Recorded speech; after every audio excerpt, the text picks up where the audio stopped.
Facebook Live. Welcome back to Weekdays with Dhati. For those of you joining us for the first time today, welcome.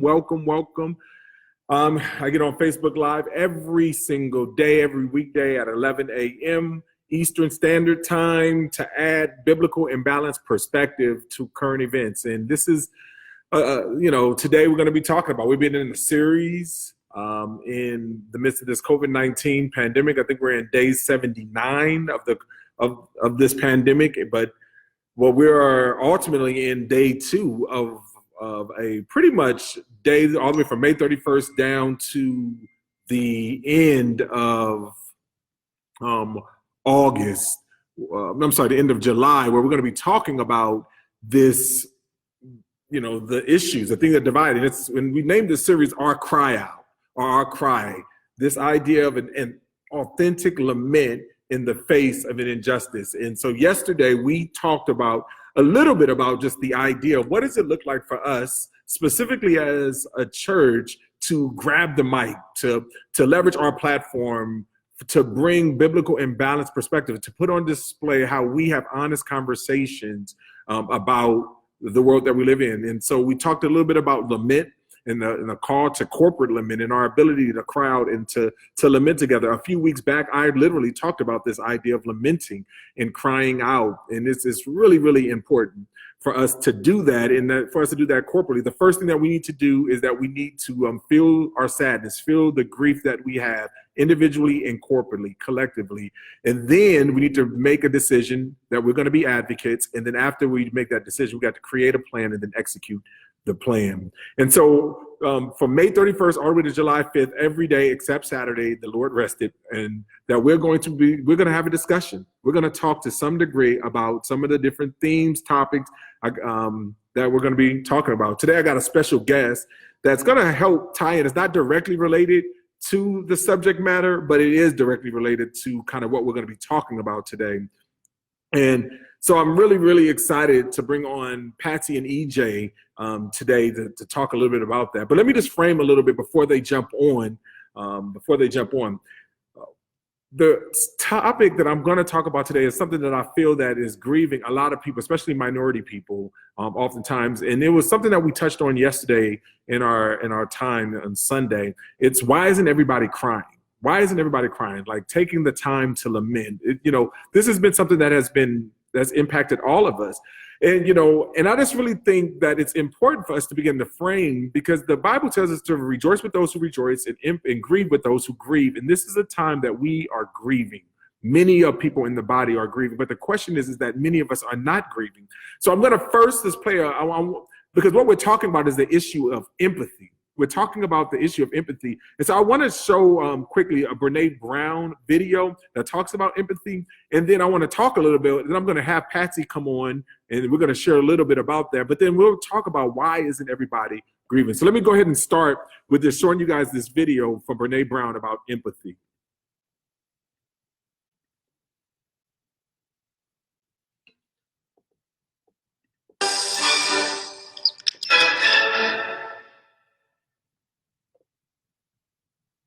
So what is empathy, and why is it very different than sympathy?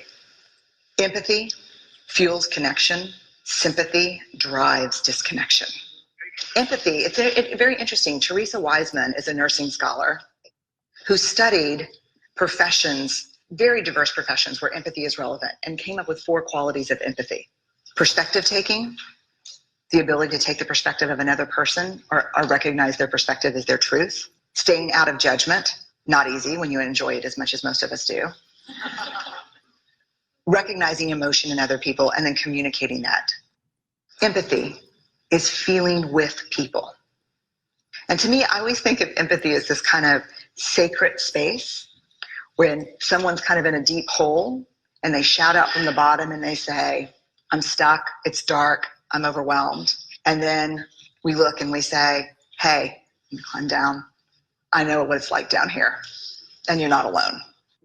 Sympathy is, ooh, it's bad, No, you want a sandwich?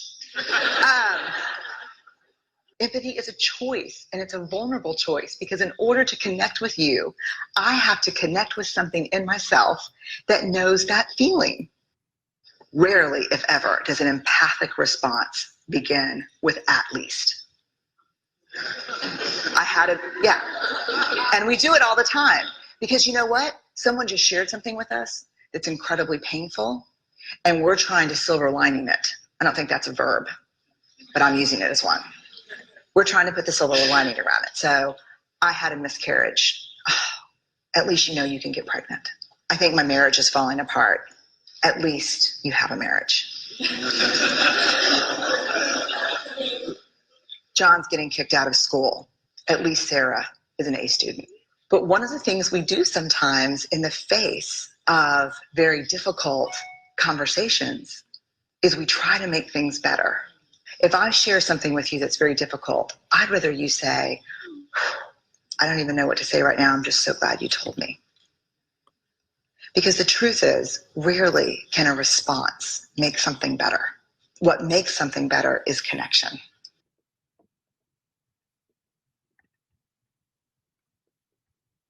All right. So what we're seeing there is Brene. That was a Brene Brown video that we have, and I really think that there's certain things that about that video that really help us. Empathy is the idea. It's the ability to connect, and that's really what I think is so critical, is our ability to connect. And when we talk about why isn't everybody crying, specifically about what's going on, that there is a lack of ability to be able to connect, but it is also a lack of capacity. And we're going to talk about that as like we're about both our ability and our capacity to connect. And Brene Brown, I give some really good insight on that. And so we're going to circle back on that.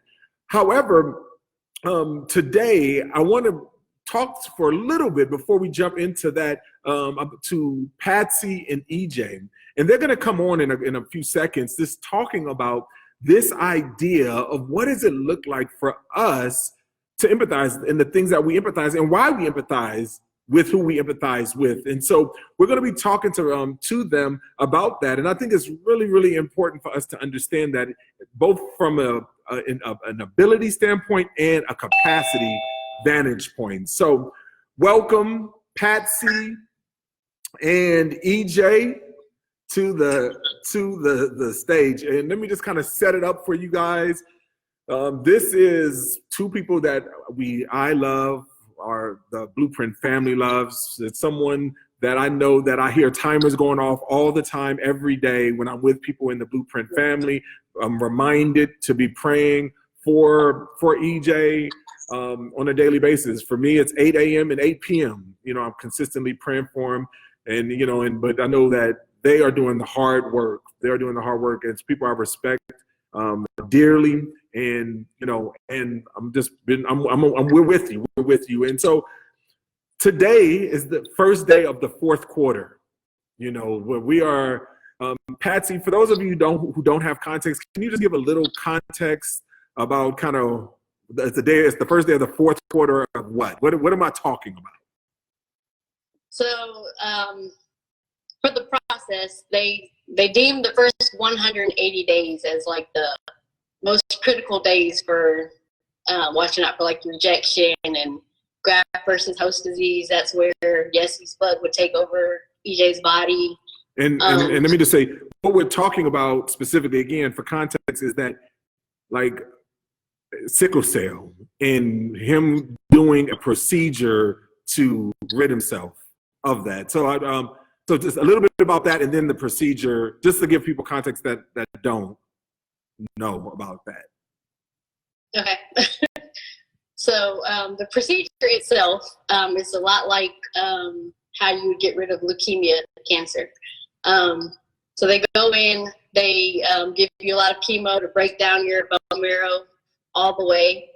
And it's crazy because like when we were doing it, we were both just kind of like, man, like this is like so symbolic of your walk with Christ. Yeah. Like it's like you break down your old corpse. They tear down your immune system until you have nothing left.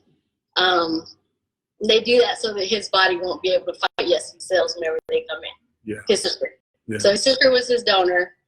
That's another thing with sickle cell. It's not like cancers where they usually don't take, even a full sibling only has a 25% chance to match. Yeah. So she matched him by all criteria. Yeah. So anyway, so they break down the bone marrow and they make you, I mean, he was down to 0. Just at the weakest point you would ever be. So when we're talking about that, we're saying like you break it down, and the doctor says for the first 180 days that there is a potential of rejecting that, and today is the fourth quarter of that. So basically I don't know, I'm terrible at math, but 180 days, like 3 Yeah, we split it up into 4 quarters. Okay. Just to make it easier. So 45 days each quarter. Okay, so 45 days, 45 days, 45 days is kind of where we're at. And so we are on the last 45 days. Day 135. Yeah, 135 was actually last night, but. Okay, and you are specifically, like, you guys were in quarantine before quarantine started. Yep. Like, this was a quarantine. How has that been for you, EJ? Like, just going into quarantine, like in the midst of, I don't know how much you've been staying up with all this stuff in the pandemic, but like, how has this been for you? It's been, I don't know, I didn't expect it, so it's like, it's scarier. Yeah. I guess. Yeah. But I mean, it's kind of helped me be more cautious because I feel like the doctor said a lot of people who fall sick of like, they fall sick because they don't take care of themselves afterwards. They get the procedure and they don't take a lot of care afterwards. Yeah. So I think it's helped me like with being more cautious and doing things more regularly to like protect myself. Yeah. And recovering better. Yeah. But I mean, how are you doing? How are you doing? I'm good. I feel like I've had a few things, like a few issues, but like when I look at the brighter side of it, like it could be much worse. So I think I've done really well. Yeah.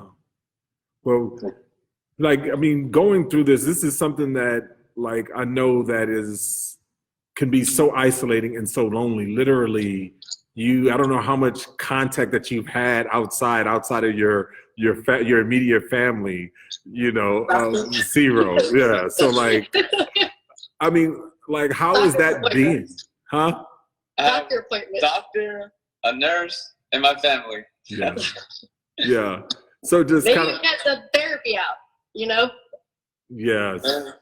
Yeah. He had phone therapy a couple times. Right? Yeah. So I mean, so just going through this time, I mean, how have you had any regrets about? I mean, what are some of the thoughts that you've been having as in doing the procedure? Because this is like, talk to us a little bit about the emotional strain that this has put on you and your family.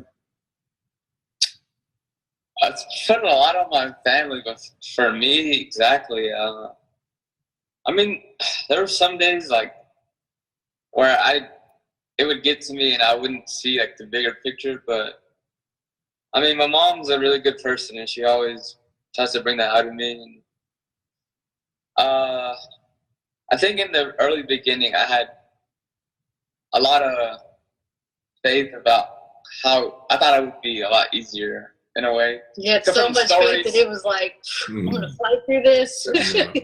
You guys got me. Yeah, maybe I trusted people at the symposiums a little too much, but at first they had told me something about 100 days. And then... Yeah, they did tell us our critical days would be a 100-day period at first. Okay. And then they came back and said, oh, sorry, that's for the cancer bone marrow transplants. This one's sickle cell's a little different. So they 180. Yeah. Yeah. Yeah. So they extended it out. I mean, that's got to be debilitating or frustrating. But like, how are you looking, knowing that you are now in the fourth quarter? How are you two looking forward to these last 45 days? He has hair. That's it. That's what I mean. Like, no, it is like the little things like that, like, that things that we take advantage of or we take for granted. So oftentimes, you know, it's things like this, the fact that you just said had that moment, like he has hair, like is saying a lot, you know. So we try to document a lot of it just because it's so easy to forget where you came from. And like he says I helped him out, but like me, everything I say to him is to help myself out a lot more. Like, you know. But yeah, we try to document a lot of it, like just to go back and say like, okay, you're not feeling the best today, but like this is where you came from though. Like you were like, I don't think we were expecting a lot of the changes that you guys didn't see him during this time period, but there was like, I don't know, about 30 days where you didn't have, I mean, he looked like he had impetigo, like his whole body was just, it's all discolored. Everything changes. Everything changes. right. From From the whole process. Yeah. And he was just like, is this normal? Is this something? Because there's also a graft versus host reaction that mimics that. And I think that's probably been the scariest part, is that like any change that is like a side effect of the medicine, it also resembles a side effect of graft versus host. Yeah. So like when he got readmitted to the hospital in March, he ended up, he had a C. diff infection, but it was so like, it looked so much like a GVHD reaction in the intestine that everybody was just like scared. Yeah. And I think that's really important. It's because it's all about perspective. You know, like he says, from seeing where God has brought you from, where you are, even in the stages, the ups and the downs, and all of that. Before I let you guys go, because I do appreciate you jumping on this, I would love for you guys to, you know, talk about a little bit about what, as you look forward to these last 45 days. You know, what are your thoughts, your fears, your emotions, and then two, what are some things that we could be specifically praying for you guys about? So as you look to the 45 days, give us some of your perspective, and what are some things that we can specifically be praying for you about? Okay, you want to go first? Because I'm sure mine's different than his. Well, I think it's always good to keep fighting until the end, right? So I'm not gonna stop doing what I'm doing now until then, and I'm still not going to stop because I know things can happen afterward. But I just need to stay in touch with God, really try to learn more about Him while I still have a lot of time to. Yes, but that's what you could pray for. Really, what I want to be prayed for is not really about us, but that'd be great. But more about like the world right now, because there's a lot of people who try to fight hate with hate, and it's not. But there's also a lot of good people.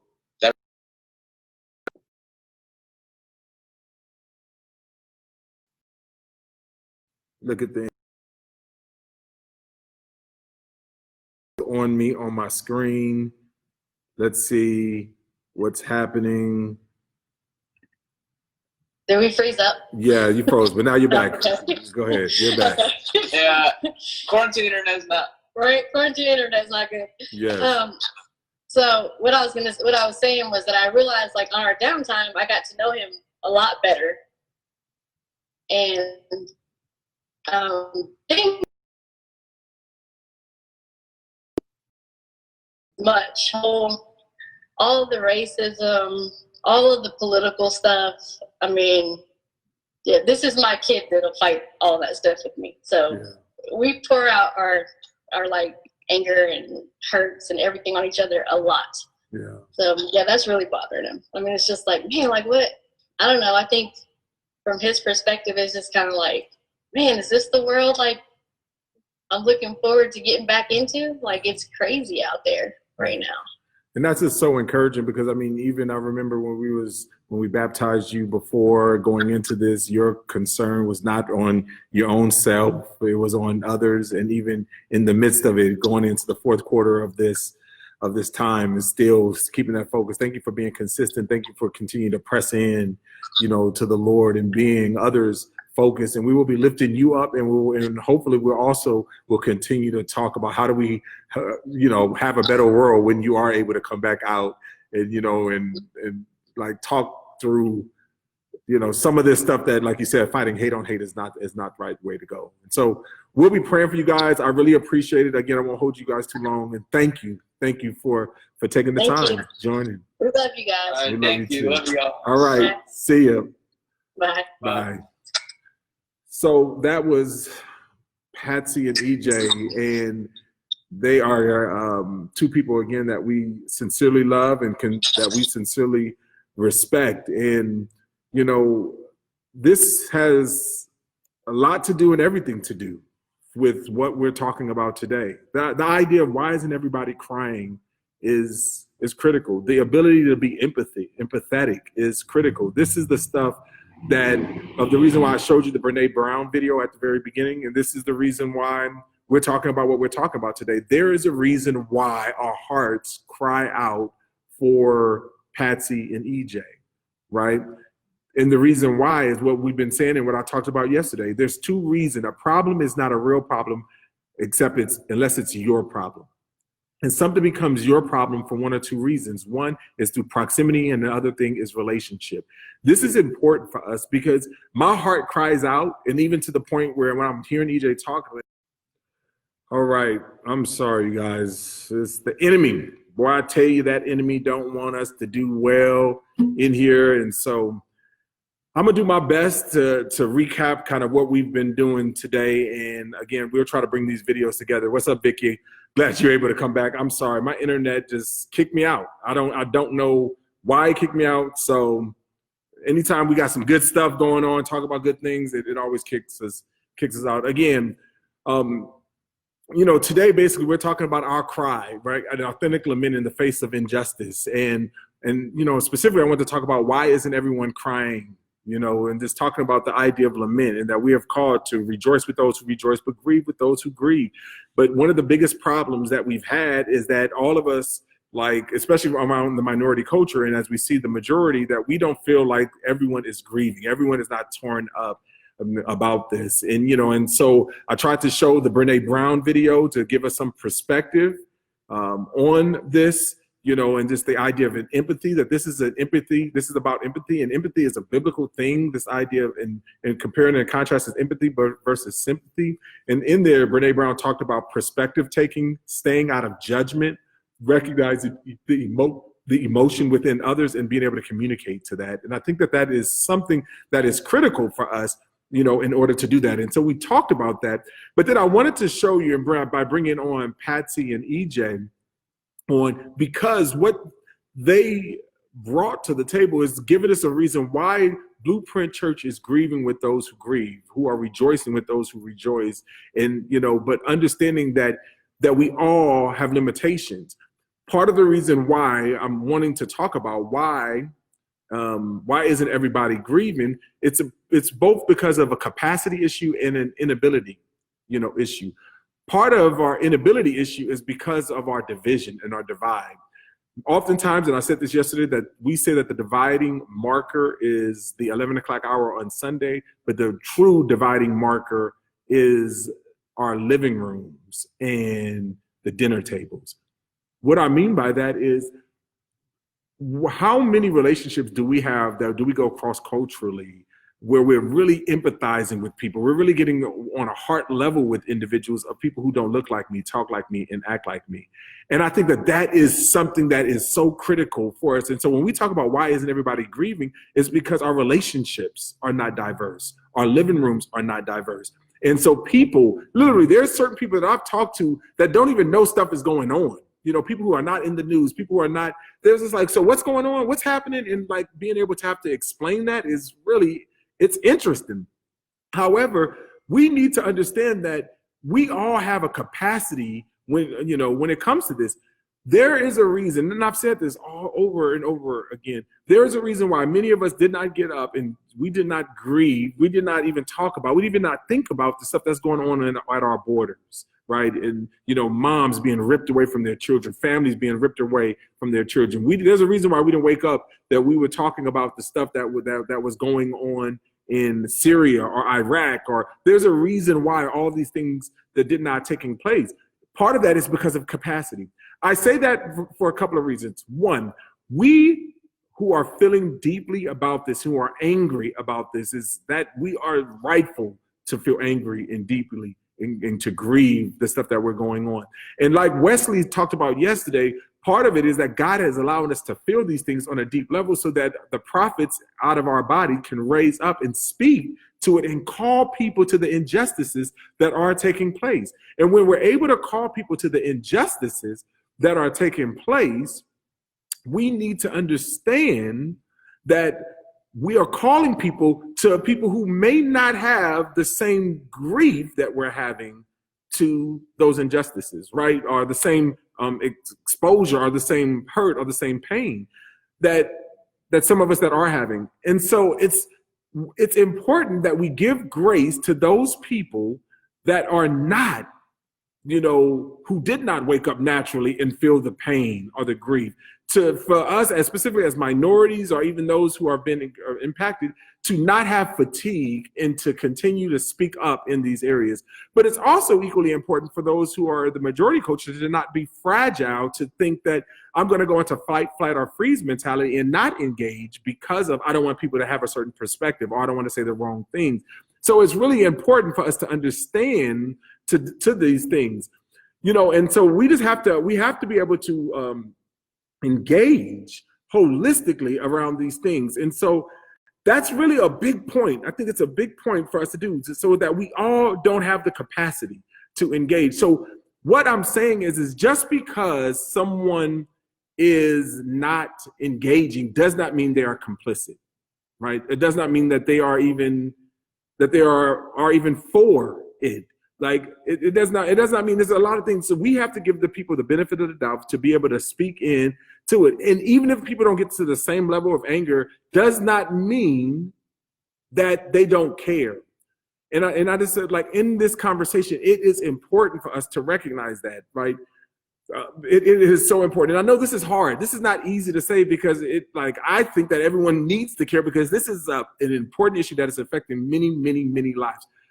But it is also so important about other things. What's going on in the border is so important to so many people that it's like I can try to get the anger, and I am angry about those things, and I would love to do things, but I'm human. I can't do things about that. I can't do things about all the various things, like all the stuff that's been going on. I can't be and do all things because I'm not God, and I can't create. And this is why God has given us the body of Christ. So we need to spur one another on to love and good deeds. We need to irritate one another. We need to have conversations like this so that more and more people can lament. And the prophets of us need to raise up and to leverage our platforms so that we can give those opportunities. Because like Vicky says, is that people tend only to want to connect with their own comfort zone and limited understanding. To truly connect is to take time to communicate and understand situations through vantage points and experiences. That's really what I'm saying.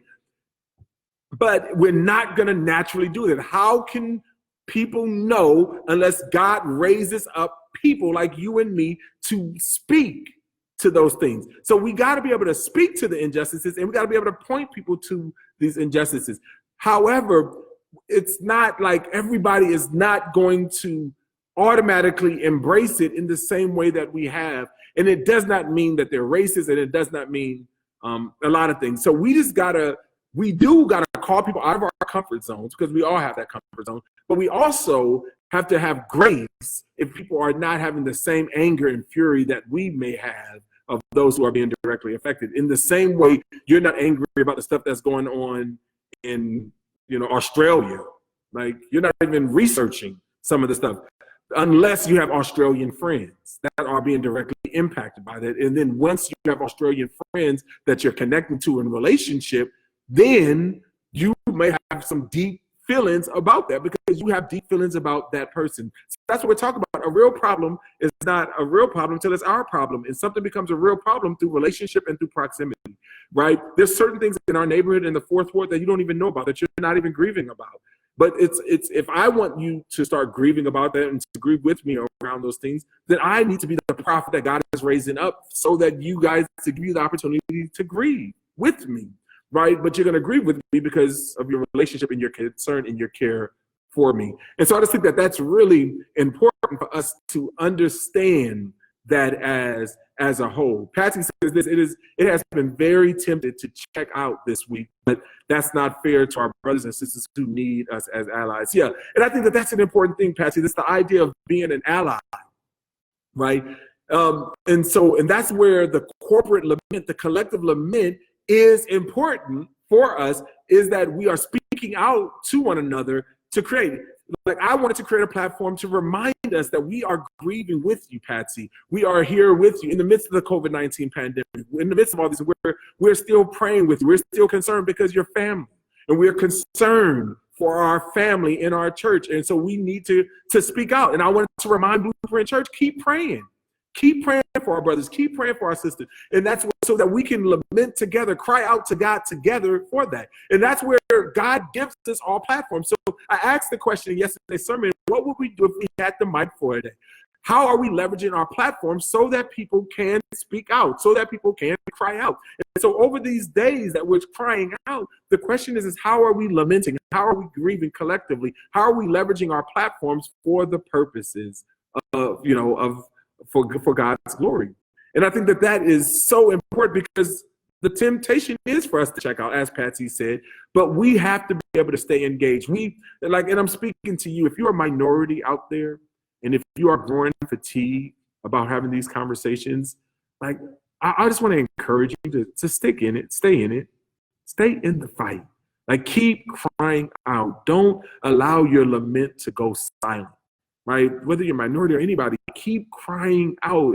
Like, those who are grieved, we need more prophets. We need more leaders to cry out. We need them to do it in a both biblical and balanced way, one that is bringing dignity to people, one who is not just lashing out and raging out in fear, but people who are crying out. They're telling the truth about what's going on inside of them. That when we're talking about our cry, it's an authentic lament in the face of injustice. How are we crying out in the face of the injustices that we have? And the only way we can do that is by telling the truth about what's going on inside and feeling and grieving, feeling the grief that we have. And that's why I showed the Brene Brown video earlier, is because I want you to feel the feelings that we got to be more empathetic versus sympathetic. And we got to just simply stop just talking about the silver lining. Right?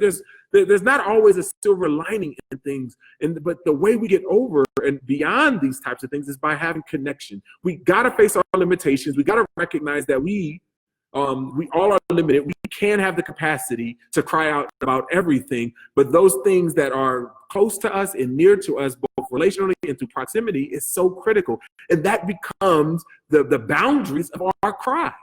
And so as a church, this is the reason why Black Lives Matter. And we can say specifically, Black Lives Matter is because we have Black families and Black males and Black women in our church that are directly impacted by this. And so it matters to all of us because it matters to the people in our family, right?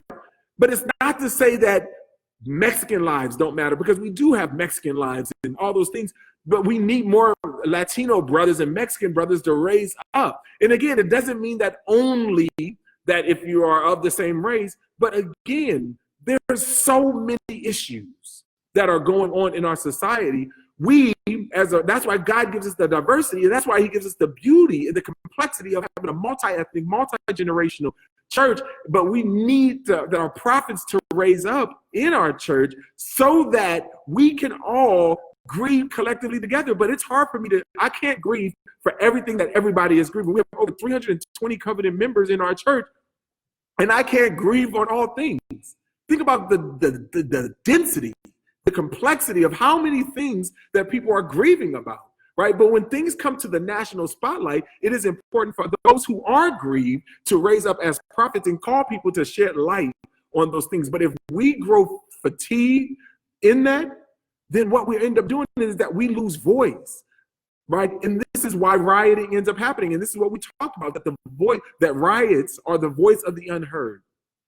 And so we need to be able to hear one another and speak out to one and learn how to use our voice in a way that brings dignity and it's edifying, so that the church as a whole can cry out. So that's really what we're talking about. And just kicking off for these weeks is like our cry, an authentic lament in the face of injustice, and really asking the question, why isn't everybody crying? And what I'm suggesting, it is a capacity issue, one, and it's also an inability issue.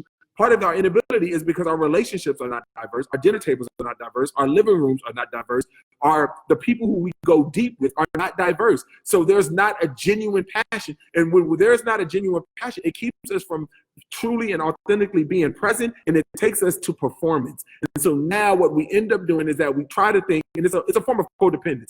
We try to think of, okay, how am I supposed to answer this question? Let me answer it in the way that is best so that people think that whatever, I'm woke, or I'm like whatever it is, or I'm not insensitive, right? If we're going to have honest conversations, we need prophets to raise up in a biblically and balanced standpoint that's bringing dignity to all people so that people can collectively lament. And when people don't see or are not lamenting, that's when we continue to lift up and to show the injustices so that we can all cry and lament together. But that comes through proximity and relationships. And I just really want to encourage you guys.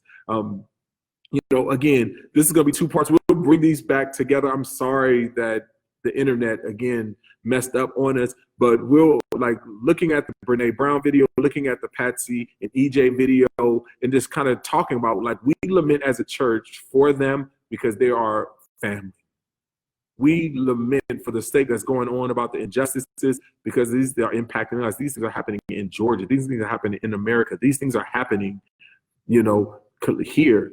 Like our brothers and sisters on the border, like we need to lament. We need to lament for babies dying. We need to lament for all these things. There's so much that we lament, but we need more than anything. We need a prophetic lament. We need our prophets to raise up. We need you to cry out. But if we stay silent, then we're missing it. But also, if you do it in a way that is demonizing or dehumanizing people, then we're no better than anyone else.